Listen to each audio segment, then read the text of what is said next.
working on several big stories. The Dow rebounding today after a record-setting one-day loss. We're looking at the numbers, but first, we watched history in the making today. The world's most powerful rocket successfully launched from Kennedy Space Center, possibly paving the way for interplanetary travel.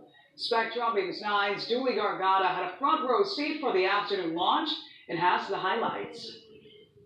The launch was incredibly exciting, but you know what? It kept being delayed. 1:30 turned into 2 o'clock, 2:20, 2:50, at least 5 times it was delayed. And finally, at 3:45, the $90 million project Falcon Heavy blasted off, marking a very important milestone for SpaceX. It was a moment spectators like Danny Jones came for. The blast. I'm looking for the launch and the re-entry for the rockets. TV crews from around the world and photographers. I've got 2 videos and 1 still. Like Hap Griffin angling for the best shot at the historic launch pad 39A, not his first rocket launch.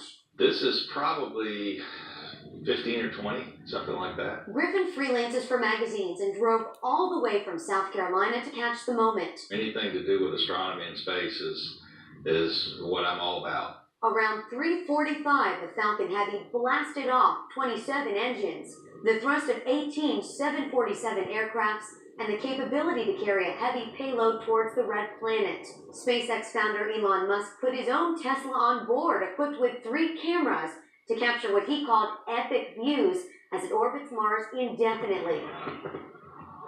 About 8 minutes later, we heard the sonic boom after the boosters returned back to land. Certainly opens up a wide range of possibilities, such as returning to the moon, and conceivably even going to Mars. Griffin wants to see that too. Because this is going to open up another era of hopefully manned spaceflight. Hopefully SpaceX can do it. Will the rocket make it all the way in its journey to Mars? Well, first it has to weather some very tough conditions, including going through the Van Allen belt, very strong radiation.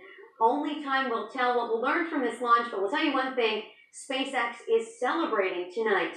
Reporting from the Space Coast in Brevard County, Julie Gargata, Spectrum Bay News 9.